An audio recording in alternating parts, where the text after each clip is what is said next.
우리에게 주시는 하나님의 말씀은 전도서 3장 1절로부터 15절까지의 말씀입니다. 그 중에서 12절에서부터 15절까지의 말씀을 교독하시겠습니다. 12절부터 제가 먼저 읽습니다. 사람들이 사는 동안에 기뻐하며 선을 행하는 것보다 더 나은 것이 없는 줄을 내가 알았고,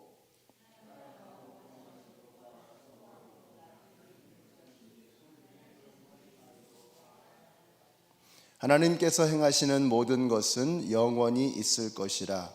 그 위에 더할 수 없고 그곳에서 덜할 수 없나니 하나님이 이같이 행하심은 사람들이 그의 앞에서 경외하게 하려 하심인 줄을 내가 알았도다. 장래에 있을 것도 옛적에 있었나니 하나님은 이미 지난 것을 다시 찾으시느니라. 아멘. 1절에 보니까 범사에 기한이 있고 천하 만사가 다 때가 있다, 이렇게 말씀하고 있습니다. 모든 것에는 다 때가 있다는 뜻입니다. 자, 이게 무슨 말인가? 모든 일들이 우연스럽게 어쩌다 보니까 그렇게 되는 것들이 아니라는 것입니다. 자, 다 정해진 때가 있다는 말씀이죠. 우리의 삶에 좋은 일도 있고 또 힘든 일도 있지만 그 모든 것에는 다 이유가 있다는 것입니다. 여러분, 태양만 내리쬐면 좋을 것 같지만 사막이 되죠. 또 항상 비만 오게 되면 우리가 사는 이 동네가 온통 습지가 될 것입니다. 태양도 내리쬐고 또 바람도 불고 눈도 오고 비도 오고, 이 모든 것들이 함께 어우러져야 하는 것이죠. 자, 그래야 세상이 돌아가는 것입니다. 자, 이것은 단순한 결정론이나 수능주의를 말하는 것이 아닙니다. 우리의 계획과 판단보다 더 높으신 하나님의 계획이 있다라고 하는 것을, 그것을 인정하는 사람이 되어야 한다라는 말씀이죠. 그러니까 다윗과는 다르게 솔로몬은 이게 좀 잘 안 됐던 사람입니다. 아마 솔로몬이 굉장히 똑똑해서 그랬을지 모르겠어요. 자, 다윗은 하나님께 순종하고 그분의 섭리와 계획을 따르는 것이 늘 편안했던 사람입니다. 보다 깊이 들어가면 다윗은 자신이 하는 모든 일조차 하나님의 뜻 안에 있다라고 하는 것을 그는 고백했던 사람입니다. 예를 들면 이 다윗이 가드의 아기스 왕 앞에서 목숨을 보존하기 위해서 침을 질질 흘리면서 미친 척했던 그런 때가 있었죠. 다윗의 기가 막힌 임기응변이었습니다. 자, 그런데 이때 이 상황을 노래하는 시편 56편을 보면은 이렇게 마무리가 됩니다. 주께서 내 생명을 사망에서 건지셨음이라. 주께서 나로 하여금 하나님 앞 생명의 빛에 다니게 하시려고 실족지 않게 하지 아니하셨나이까. 자, 이렇게 고백을 하고 있습니다. 그러니까 우리가 이 상황을, 그 앞뒤 문맥을 알면 시편 56편에 대한 이해가 좀 달라지게 되어 있습니다.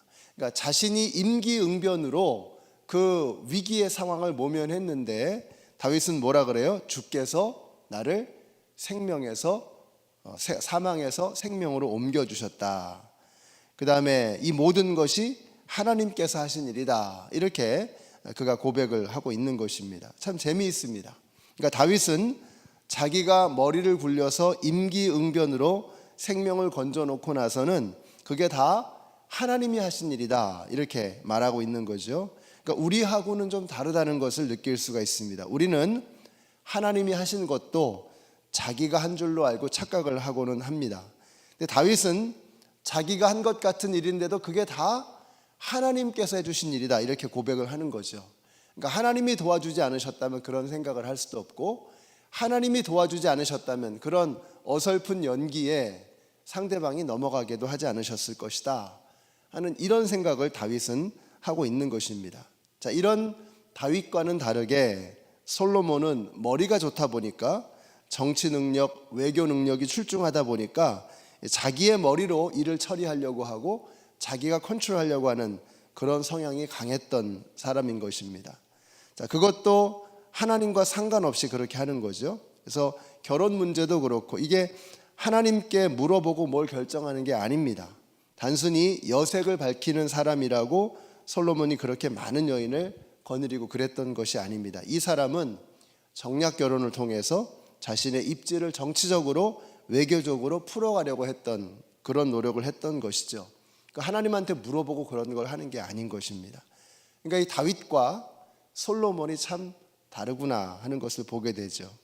자, 그런데 솔로몬이 이제 죽을 때가 다 되어서 인생의 황혼역에 이르렀을 때 그는 그제서야 비로소 깨닫는 것입니다. 이 모든 것이 다 하나님의 때 안에서 이루어져야 한다. 하나님이 없으면 하나님 밖에서 이루어지는 것은 추한 것이고 그것은 헛된 것이다 라고 하는 것을 이제서야 깨닫고 고백하는 것입니다.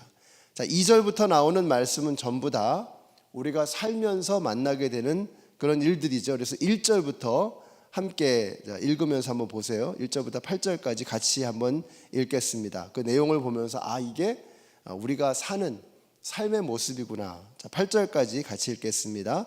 시작. 범사에 기한이 있고 천하 만사가 다 때가 있나니 날 때가 있고 죽을 때가 있으며 심을 때가 있고 심은 것을 뽑을 때가 있으며 죽일 때가 있고 치료할 때가 있으며 헐 때가 있고 서울 때가 있으며 울 때가 있고 웃을 때가 있으며 슬퍼할 때가 있고 춤출 때가 있으며 돌을 던져 버릴 때가 있고 돌을 거둘 때가 있으며 안을 때가 있고 앉는 일을 멀리할 때가 있으며 찾을 때가 있고 잃을 때가 있으며 지킬 때가 있고 버릴 때가 있으며 찢을 때가 있고 꿰맬 때가 있으며 잠잠할 때가 있고 말할 때가 있으며 사랑할 때가 있고 미워할 때가 있으며 전쟁할 때가 있고 평화할 때가 있느니라. 여러분 뭐가 느껴지세요? 인생을 살면서 일어나는 모든 일들을 이 안에 담고자 하는 것입니다. 자, 우리는 여기서 바라는 것도 있고 바라지 않는 일들도 이 안에 있습니다. 근데 이게 인생이라는 것입니다. 그러니까 내가 원하는 대로 내가 바라는 것만 선택적으로 골라서 이루어지는 일이 있을 수 없다는 거죠. 그러니까 우리 삶에는 하나님께서 이 모든 것들을 다 버무려 놓으신 겁니다. 하나님의 뜻이 그 안에 있는 거죠. 우리를 겸손케 하시고 성숙하게 하시고 하나님에게 의지하게 하시기 위해서 하나님께서는 이 모든 상황들, 우리가 바라는 일들, 좋은 일들만이 아니라 우리가 힘들어하는 일들, 우리가 피하고자 하는 일들도 이 모든 것들을 다 섞어 놓으셨다라고 하는 것입니다. 그렇죠? 여러분 우리의 삶을 한번 보십시오. 하나님께서 우리에게 축복을 주실 때 우리는 감사하고 기쁘고 즐겁고 행복합니다. 자, 그런데 언제 우리의 믿음이 성장하는가를 보면 그냥 좋은 일만 일어날 때는 믿음이 성장하지가 않는 것이죠. 정말 우리의 믿음이 성장할 때를 보면 하나님 앞에 죽기 살기로 매달려야만 하는 때, 그때입니다. 하나님 살려주세요. 이건 제 힘으로 할 수가 없습니다. 하나님이 도와주지 아니하시면 저는 살 소망이 없습니다. 하나님, 저는 이렇게 부족하고 연약한 사람입니다. 이렇게 악한 자입니다. 주님을 의지합니다. 주님을 바라봅니다. 우리가 힘들고 어려운 일, 내 힘으로 감당할 수 없는 그런 고난의 상황을 만나게 될 때 우리의 믿음이 오히려 성장하더라 하는 것입니다. 근데 하나님께서는 이 두 가지를 적절하게 섞으셔서 우리의 삶에 때로는 복을 통해서 힘도 나게 하시고 때로는 절망과 낙심을 통해서 하나님 앞에 무릎 꿇게도 하시고 이 모든 것들을 통해서 하나님께서 당신의 뜻을 이루어 가신다라고 하는 것입니다. 자, 성경은 놀라운 말씀을 하십니다. 3장 11절입니다. 이게 3장 말씀의 핵심이죠. 하나님이 모든 것을 지으시되 때를 따라 아름답게 하셨고 또 사람들에게는 영원을 사모하는 마음을 주셨느니라. 그러나 하나님이 하시는 일의 시종을 사람으로 측량할 수 없게 하셨도다. 그러니까 하나님이 지으신 모든 것이 아름답다라는 것이죠. 여러분 믿으시죠? 하나님께서 창조하신 이 땅의 모든 것은 아름다운 것입니다. 하나님 창조하시고 나서 뭐라고 말씀하셨죠? 보시기에 좋았더라, 보시기에 심히 좋았더라. 그러니까 이 땅에 있는 모든 것들은 다 아름다운 것입니다.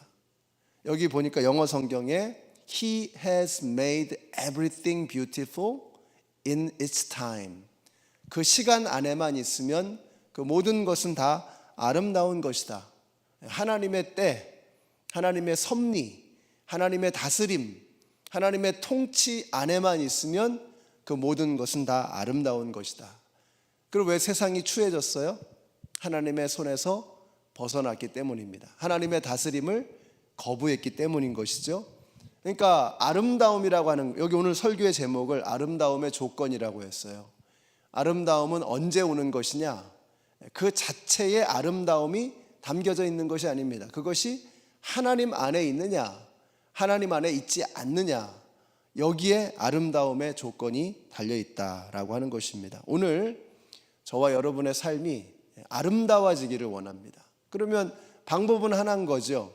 내가 원하는 대로, 내가 뜻하는 대로 모든 것이 쫙쫙 잘 풀리면 그게 아름다운 게 아니고, 우리가 고난 가운데 있을지라도 하나님 안에 있으면 그것이 축복이 되는 것이고, 세상적으로 아무리 잘 나간다고 해도 그게 하나님과 상관없으면 그건 복 아닙니다. 그것은 오히려 저주일 수 있습니다. 오히려 세상적으로 잘 나가는 것이 하나님과 나를 멀어지게 하는 그런 요건이 되어질 수도 있는 것. 이게 무서운 저주가 될 수도 있는 것이죠. 여러분의 영적인 눈이 열리게 되시기를 바랍니다. 이걸 볼 수 있어야 합니다. 우리의 영적인 눈이 열리면 그냥 우리 앞에 벌어지는 일들 앞에서 일희일비하지 않습니다. 그것이 과연 하나님 안에 있는 것이냐, 나는 지금 과연 하나님 안에서 한 걸음 한 걸음을 걸어가고 있는가 하는 것을 돌아보게 되는 것입니다. 우리 성도님들의 오늘 하루의 삶이 주님의 뜻 안에서 아름답게 펼쳐져가는 복된 하루가 되어지게 되시기를 우리 예수님의 이름으로 축원합니다. 우리 같이 기도하겠습니다.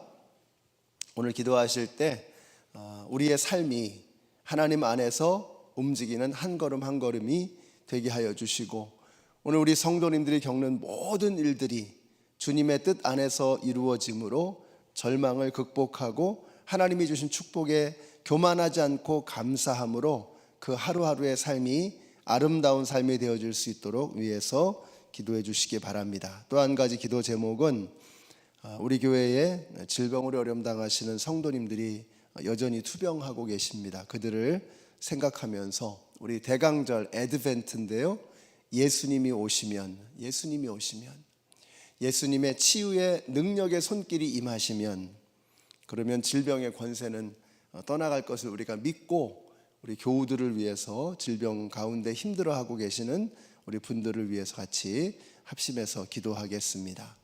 하나님 감사합니다. 오늘 우리 성도님들의 삶이 아름다운 삶이 되어지기를 원합니다. 아름다움은